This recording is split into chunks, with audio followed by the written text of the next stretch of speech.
Next question है कि लोकसभा का सदस्य चुने जाने के लिए एक व्यक्ति को किस आयु से कम नहीं होना चाहिए, यानी कि लोकसभा का सदस्य चुनने जाने के लिए किसी व्यक्ति की आयु कितनी होनी चाहिए। तो इसका आंसर कितना होगा, इसका आंसर होगा 25 वर्ष। तो इससे जुड़ा हुआ दो चार बात हम लोग जान लेंगे। सबसे पहले प्रश्न फिर से आप समझ लें कि लोकसभा का सदस्य चुने जाने के लिए एक व्यक्ति को किस आयु से कम नहीं होना, यानी कि न्यूनतम आयु कितनी होनी चाहिए। ठीक है, तो इसका आंसर हो जाएगा 25 वर्ष। ठीक है, अब इससे जुड़े हुए दो चार बात हम लोग जानेंगे, दो चार महत्वपूर्ण पॉइंट्स। जैसे भारत के संविधान के अनुच्छेद 84 बी, अनुच्छेद 84 बी,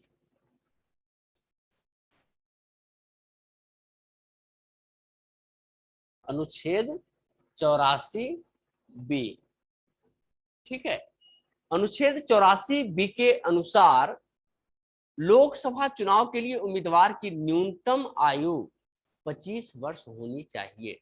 यानी 25 वर्ष का जो प्रावधान है किसके अंतर्गत है, अनुच्छेद 84 बी के अनुसार जो न्यूनतम आयु है वह कितना होना चाहिए, 25 साल होना चाहिए।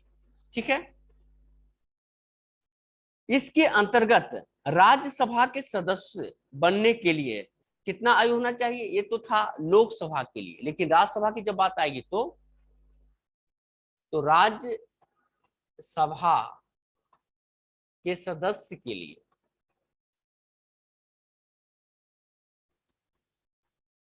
इसके लिए न्यूनतम आयु कितना होना चाहिए, ये होना चाहिए 30 ईयर्स। ठीक है, लोकसभा के लिए होना चाहिए 25 ईयर्स।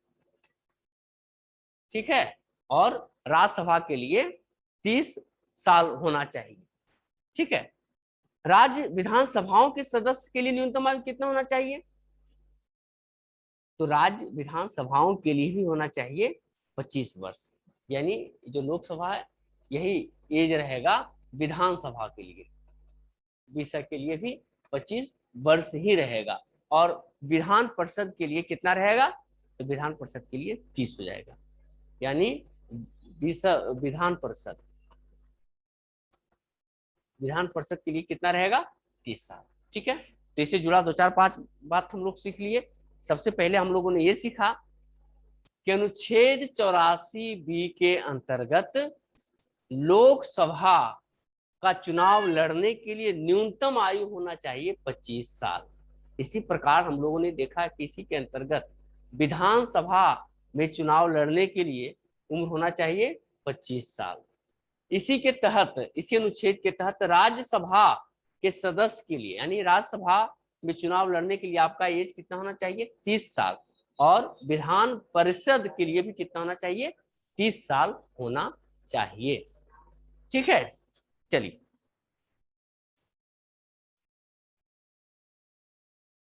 हालांकि विधान परिषद वाला जो है ये 173 के अंतर्गत है, ये अनुच्छेद 173, इसको भी याद रखिए, 173 के अंतर्गत ये विधान परिषद वाला एक, विधान परिषद तो सभी राज्यों में है नहीं, है ना। चलिए नेक्स्ट क्वेश्चन है, भारतीय संविधान के किस अनुच्छेद के अंतर्गत लोकसभा में अनुसूचित जातियों के आरक्षण का प्रावधान किया गया था। प्रश्न फिर से समझेंगे हम कि भारतीय संविधान के किस अनुच्छेद के अंतर्गत लोकसभा में अनुसूचित जातियों के लिए, अनुसूचित जातियों के लिए, अनुसूचित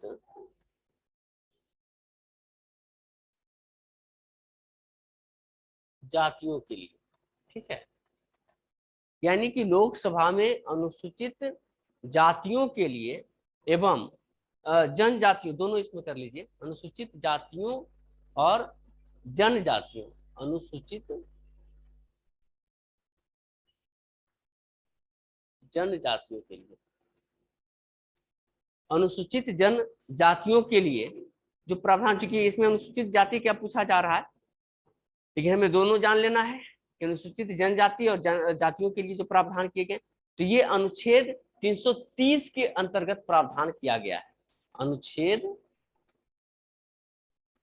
330 के अंतर्गत, ठीक है।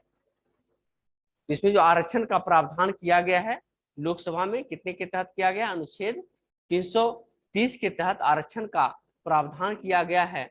वहीं अनुच्छेद 332 के अनुसार राज्यों की विधानसभाओं में अनुसूचित जातियों और जनजातियों के लिए आरक्षण का प्रावधान किया गया है। अनुच्छेद 332 में राज्यों के लिए, 32 में राज्यों में इसका प्रावधान किया गया है, ठीक है, क्लियर है। यानी लोकसभा में अनुसूचित जातियों के लिए और जनजातियों के लिए अनुच्छेद 330 के तहत, और राज्यों में अनुसूचित जातियों और जनजातियों के लिए अनुच्छेद 332 के तहत प्रावधान किया गया, आरक्षण का प्रावधान किया गया है, ठीक है। चलिए नेक्स्ट क्वेश्चन है, किस अनुच्छेद के अंतर्गत वित्त आयोग के गठन का प्रावधान किया गया है, ठीक है। क्लियर है आप लोग, प्रश्न फिर समझिए, किस अनुच्छेद के अंतर्गत वित्त आयोग के गठन का प्रावधान किया गया है। आप लोग जानते हैं कि 280 किस लिए है, यानी इसमें वित्त आयोगों के गठन की बात कही गई है, ठीक है। तो सबसे पहले हम लोग लिखेंगे कि किस अनुच्छेद के प्रश्न किस अनुच्छेद के अंतर्गत वित्त आयोग के गठन का प्रावधान किया गया है।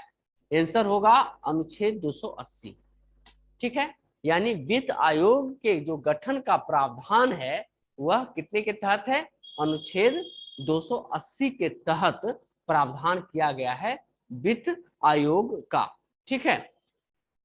यह दरअसल जो वित्त आयोग है वह क्या है, एक अर्ध न्यायिक निकाय के रूप में इसकी स्थापना की गई है, क्लियर है।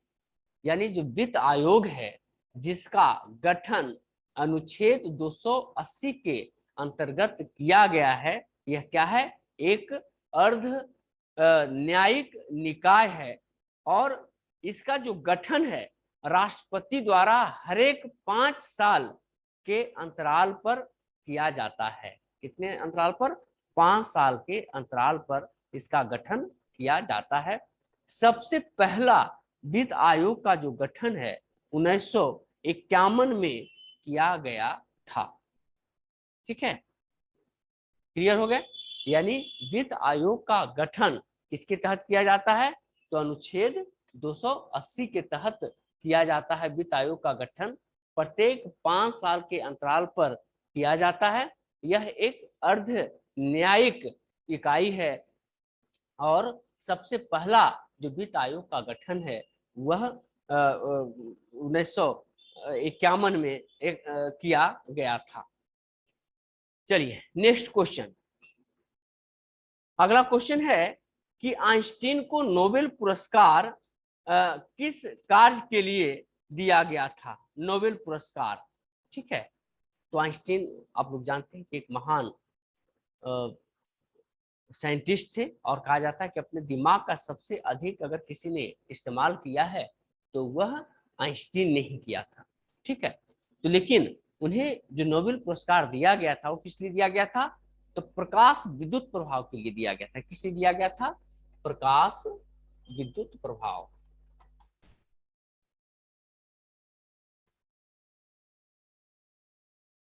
प्रकाश विद्युत प्रभाव के लिए उन्हें यह पुरस्कार दिया गया था। इन्हें 1921 ईस्वी में भौतिकी का नोबेल पुरस्कार प्रदान किया गया था। कब दिया गया था, 1921 में, ठीक है। यानी आइंस्टीन को नोबेल पुरस्कार कब प्रदान किया गया, 19 में, है ना। फोटो इलेक्ट्रिक इफेक्ट के लिए, है ना, या फोटो इलेक्ट्रिक या प्रकाश विद्युत प्रभाव के लिए यह पुरस्कार उन्हें दिया गया था। आइंस्टीन अपने सापेक्षता के सिद्धांत तथा द्रव्यमान ऊर्जा समीकरण के सिद्धांत के लिए जाने जाते हैं। इनका सापेक्षता का सिद्धांत या द्रव्यमान ऊर्जा समीकरण क्या है? E बराबर mc स्क्वायर, E बराबर mc स्क्वायर, यही सापेक्षता का सिद्धांत है, सापेक्षता का सिद्धांत। ये इनकी सबसे महत्वपूर्ण और महान खोज मानी जाती है, ठीक है। और इसी के अनुसार बिग बैंग जो सिद्धांत है उसमें कि दो बीमों को टकराने से मास उत्पन्न होता है, इसी सिद्धांत से यह निकला था, ठीक है। आइंस्टीन के बारे में कहा जाता है कि 50 से अधिक शोध उन्होंने किया है और 1999 में टाइम पत्रिका ने इन्हें शताब्दी पुरुष घोषित किया जाता था। एक सर्वेक्षण के अनुसार अभी तक के सबसे महान वैज्ञानिकों में आइंस्टीन का नाम गिना जाता है। आइंस्टीन एक यहूदी थे और ये जर्मनी के रहने वाले थे। जब हिटलर ने यहूदियों वहां पर समाप्त करना शुरू किया था तब वे शायद भाग करके अमेरिका चले गए।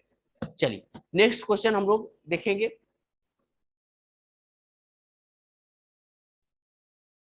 किसे कोशिका का पावर हाउस कहा जाता है? कोशिका का पावर हाउस, ठीक है, माइटोकॉन्ड्रिया। किसे कोशिका का पावर हाउस कहा जाता है?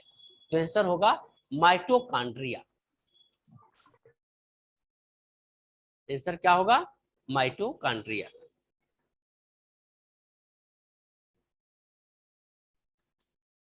माइटोकॉन्ड्रिया, ठीक है। इसे कोशिका का पावर हाउस के नाम से जाना जाता है, ठीक है।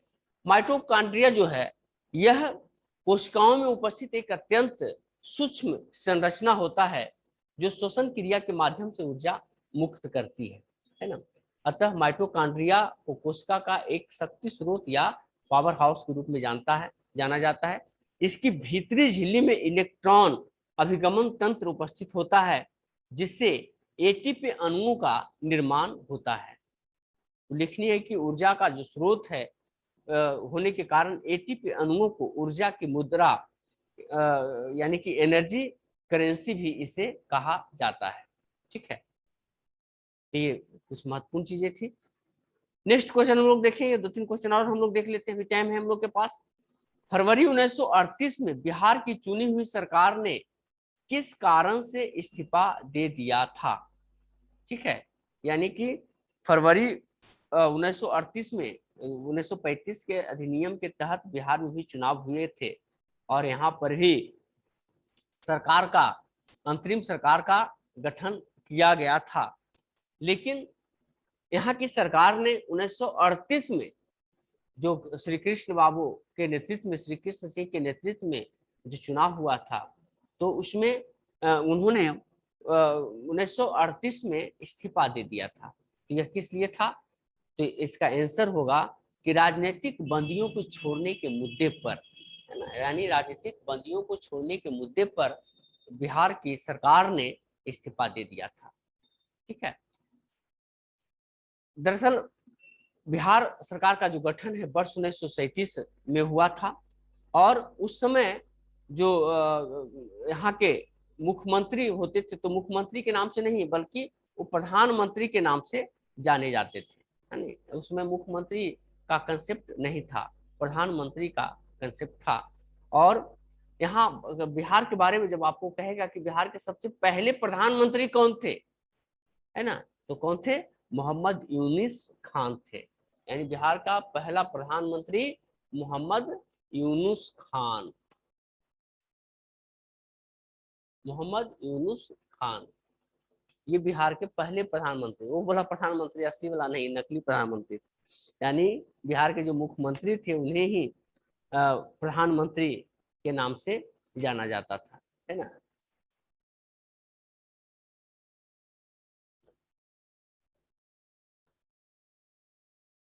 चलिए 1-2 क्वेश्चन और देख लेते हैं। बिहार का कौन सा हिस्सा भूतात्विक दृष्टि से अपेक्षाकृत सबसे पुराना है? तो बिहार का जो सबसे पुराना हिस्सा है वह है रोहतास का पठार, यानी रोहतास वाला जो हिस्सा है वह सबसे पुराना है। भौगोलिक तौर पर बिहार को हम 3 प्राकृतिक भागों में बांट करके देख सकते हैं। ठीक है, उसमें हम ज्योग्राफी पढ़ाएंगे, बिहार का भूगोल, तब इसको बढ़िया से पढ़ाएंगे, क्योंकि बताएंगे तो बहुत कुछ समझ में आएगा नहीं। आप सीधे याद रखिए कि रोहतास का जो पठार है वह सबसे प्राचीन संरचना के अंतर्गत है। भौगोलिक तौर पर ऐसे बिहार को हम 3 प्राकृतिक भागों में बांट करके देखते हैं। उत्तर का पर्वतीय भाग एवं तराई भाग, है ना, और मध्य का विशाल मैदान और तथा दक्षिण का पहाड़ी किनारा। ठीक है, तो सबसे जो उत्तरी हिस्सा है, तो हिमालय से जो सटा हुआ है, यानी शिवालिक रेंज से जो सटा हुआ है, जैसे सोमेश्वर की पहाड़ी, सोमेश्वर श्रेणी और अन्य सारी जो श्रेणियां हैं, तो वो सब जो दक्षिणी सबसे उत्तर वाला हिस्सा है वो हिमालय का दक्षिणी हिस्सा है। ठीक है, तो वह सबसे नवीन संरचना के अंतर्गत आता है। लेकिन उससे भी नवीन संरचना क्या होगा, जो मध्य मैदानी भाग है, क्योंकि उधर से जब मैंने बताया था आपको विभिन्न कक्षाओं में कि उस तरफ से आने वाली नदियां अपने साथ अवसाद लाई, सेडिमेंट्स लाई, और दक्षिण से भी सेडिमेंट्स लाया, और बीच में जो जमा हुआ वही मैदान कहलाया। ठीक है, तो उत्तर हिमालय का जो दक्षिणतम हिस्सा है वो तराई प्रदेश है, जो सोमेश्वर श्रेणी और अन्य सारे जो हिस्से हैं उससे लगता है। फिर बीच का जो मैदानी एरिया देखते हैं हम लोग, तो यह गंगा ब्रह्मपुत्र का मैदान, तो यहाँ से गंगा का मैदान है, गंगा और उसकी सहायक नदियों के द्वारा निर्मित मैदान है। और इसकी के दक्षिण हिस्से जो रोहतास का पठार और अन्य सारा जो देखते हैं, तो दक्षिणी पठारी हिस्सा का ये भाग है। ठीक है, तो इसमें जो आंसर होगा कि सबसे प्राचीन कौन है, तो उसमें हो जाएगा रोहतास का पठार। और आखिरी क्वेश्चन है कि पटना जिला बिहार के कितने जिलों से सीमाबद्ध है, यानी कि बिहार के कितने जिले पटना जिले से मिलते हैं। सारा सारा बीपीएससी का क्वेश्चन से लिया हुआ है, अलग अलग साल का क्वेश्चन है ना, तो ये क्वेश्चन भी देखिए आया हुआ था। और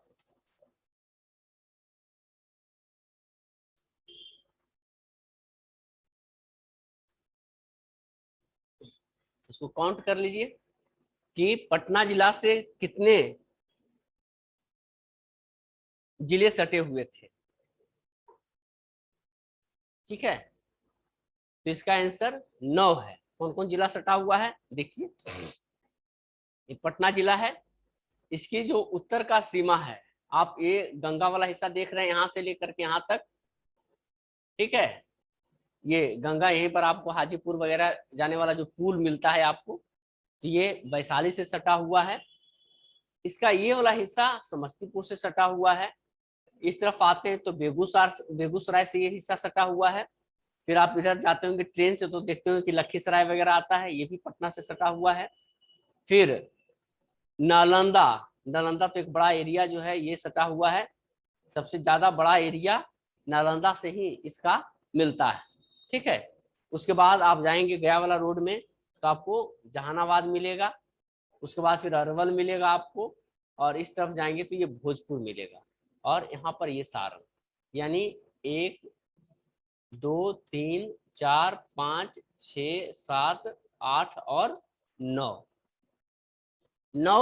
जिले जो हैं वह पटना जिला से जुड़ा हुआ है। ठीक है, इसका मैप आप लोग खूब बढ़िया से देखिएगा, क्योंकि बिहार से जुड़ा हुआ कैसा कैसा मैप पूछेगा इसका अंदाजा नहीं लगा सकते हैं आप। जैसे एक बीपीएससी का क्वेश्चन में पूछा हुआ था बीपीएससी में कि बिहार का जो सबसे पूर्वी हिस्सा है, सबसे पूर्वी छोर पर कौन सा ये मतलब कि जिला है। ठीक है, तो उसमें था किशनगंज। देखिए ये वाला हिस्सा सबसे पूर्व में कौन है, किशनगंज का ये मिलता है। ठीक है, तो वेस्ट बंगाल से कौन कौन सा मिलता है, तो ये भी आप देख सकते हैं कि वेस्ट बंगाल से कौन कौन मिल रहा है, किशनगंज मिल रहा है, पूर्णिया मिल रहा है, कटिहार मिल रहा है। यानी 1 2 3 ये मिल गए वेस्ट बंगाल से, है ना। ये 3 जिला कौन कौन, फिर से देखिए इसको बढ़िया से समझिए इसका मैप को। मैप जितना बढ़िया देखिएगा बिहार का, समझिए 1 क्वेश्चन या 2 क्वेश्चन हर हाल में बिहार के मैप से रहता है। तो इसलिए मैपिंग पर इसका खूब बढ़िया काम करना है हम लोगों को। ठीक है, उसका एक एक मैप पर हम लोग काम करेंगे, एक एक चीज पर, इसकी कहाँ से सवाल खड़ा कर सकता है। तो वेस्ट बंगाल हमारा पूर्वी हिस्सा है ना। पहले हम लोगों ने नदियों में देखा है कि कैसे कैसे कौन कौन जिला से होकर के नदी प्रवेश कर रहा था, कहाँ निकल रही थी गंगा, कहाँ से प्रवेश कर रही थी, बक्सर से प्रवेश कर रही थी और कटिहार से बाहर निकल रही थी। इसी बीच में हम लोगों ने देखा कि 12 जिलों से यह क्रॉस करते हुए आगे बढ़ी थी। इसी में हम लोग देखें कि बंगाल से जुड़े हुए 3 जिले कटिहार, पूर्णिया और किशनगंज, ये 3 जिले जो है किससे मिलता है, यह वेस्ट बंगाल से मिलता है। झारखंड से कितने जिले मिलते हैं, तो झारखंड वाला हिस्सा देखिए, ये जो यहाँ से लेकर के यहाँ तक का हिस्सा आप देख रहे हैं, यह झारखंड से मिल रहा है। ठीक है, तो झारखंड से मिलेगा कौन कौन, पहला कटिहार मिलेगा, दूसरा भागलपुर मिलेगा, तीसरा बांका मिलेगा, चौथा जमुई मिलेगा, फिर 5वां नवादा मिलेगा, छठा गया मिलेगा, 7वां औरंगाबाद मिलेगा। यानी कि यहां से लेकर के यहां तक कितना मिल गया, एक जिला, 2 3 4 5 6 7, यानी 7 जो जिले हैं वो किससे मिले, ये मिल गए झारखंड से। ये सारे के सारे जो है सौदर्न डिस्ट्रिक्ट कहा जाता है, दक्षिणी जिले का, दक्षिण भारत के, दक्षिण बिहार के हिस्से कहे जाते हैं। इसके साथ ही उत्तर प्रदेश से जो मिलने वाले जिले हैं, इसको भी आप लोग देखिए बढ़िया से। ये जो हिस्सा है यहां से लेकर के यहां तक, ये उत्तर प्रदेश से मिलने वाले क्षेत्र हैं या जिले हैं। तो उत्तर प्रदेश से कौन कौन मिल रहा है, उत्तर प्रदेश से देखिए ये वाला हिस्सा, ये रोहतास का है। ठीक है, तो रोहतास 1 हो गया, ये हो गया कैमूर 2, तीसरा हो गया बक्सर, चौथा सारण, 5वां सिवान, छठा गोपालगंज, 7वां वेस्ट चंपारण यानी पश्चिमी चंपारण। तो इसे कितना मिल गया, 1 2 3 4 5 6 7 8, यानी 8 जो जिले हैं वो किससे मिल गए, ये मिल गए उत्तर प्रदेश से।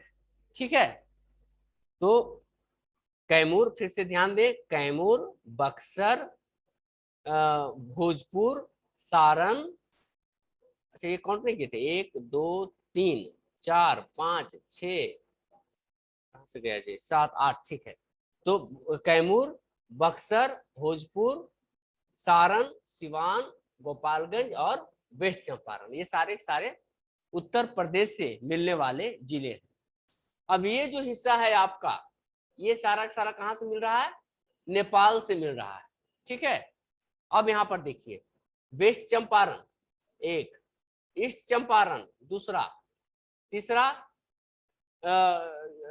सीतामढ़ी, फिर है मधुबनी, सुपौल, अररिया और किशनगंज। इतने जिले जो हैं कहां से मिल रहे हैं, इतने जिले मिल रहे हैं नेपाल से। यानी 1 2 3 4 5 6 और 7, कुल मिलाकर के 7 जो जिले हैं, फिर से 1 2 3 4 5 6 7, 7 जिले आपके किससे मिल गए, नेपाल से मिल गए। क्लियर है, यानी 7 जिले झारखंड से, 7 जिले नेपाल से, 8 जिले मिल गए किससे, उत्तर प्रदेश से, और 1 2 वेस्ट बंगाल से कितना था, एक ये था, ये था, और ये 3 जिले मिल गए आपका वेस्ट बंगाल से यानी पश्चिमी बंगाल से। ठीक है, तो 3 जिले पूर्वी क्षेत्र में मिलते हैं किससे, वेस्ट बंगाल से मिलते हैं, दक्षिण में झारखंड से मिलते हैं 7 जिले, उत्तर में नेपाल से मिलते हैं 7 जिले, और पश्चिम में 8 जिले मिलते हैं उत्तर प्रदेश से। ठीक है, ये आपका बिहार का मोटा मोटी आपका सिचुएशन है। ठीक है, इसके अलावे जो सबसे पूर्वी हिस्सा है, एकदम बढ़िया समझिए, सबसे पूर्वी हिस्सा बिहार का कौन सा है, तो किशनगंज, ये हो गया सबसे पूर्वी डिस्ट्रिक्ट हो गया। ठीक है, एकदम नोट कर लीजिए, ये सब पूर्वी हिस्सा कौन हो गया, किशनगंज। ठीक है, सबसे दक्षिणी जिला, बिहार का सबसे दक्षिण में स्थित जिला कौन है, तो सबसे दक्षिण में स्थित जिला हो गया गया। गया देख रहे हैं यहाँ तक आ रहा है ना, तो गया जो है सबसे दक्षिण जिला है, यानी दक्षिण का जो सबसे दक्षिणी हिस्सा जो है वो गया है। ठीक है, इसी प्रकार से सबसे जो पश्चिमी जिला है वो कौन है? सबसे पश्चिमी जिला वेस्ट चंपारण, क्योंकि सबसे पश्चिमी क्षेत्र में यही स्थित है। ठीक है, और सबसे उत्तरी भी यही होगा, नॉर्दर्न भी होगा, नॉर्थ मोस्ट नॉर्दर्न, सॉरी पश्चिमी ये होगा जी, कैमूर, कंफ्यूजन, ये सबसे उत्तरी है, सबसे पश्चिमी कैमूर। ठीक है, तो एक बार फिर से हम लोग देख लेंगे, सबसे पूर्वी किशनगंज, सबसे पश्चिमी कैमूर, सबसे पूर्वी किशनगंज और सबसे पश्चिमी कैमूर, सबसे उत्तरी वेस्ट चंपारण और सबसे दक्षिणी हो गया ये गया। ठीक है, तो ये इसका मुख्य रूप से चौहद्दी है। ठीक है, सबसे छोटे जिला आप लोग जान ही रहे हैं, शेखपुरा होता है सबसे छोटा जिला। ठीक है, और ये महत्वपूर्ण सारी चीजें हैं जो आपको बढ़िया से याद रखना है, सारा सारा मैपिंग पर बढ़िया से फोकस करके रखना है। ठीक है, इसके अलावा पटना आपने देख ही लिया कि पटना के साथ कितने जिले मिलते हैं। ठीक है, तो ये सारे महत्वपूर्ण चीज है, इस पर हम लोग फिर आगे मैपिंग पर करेंगे इन सारी चीजों को। नीतीश, नीतीश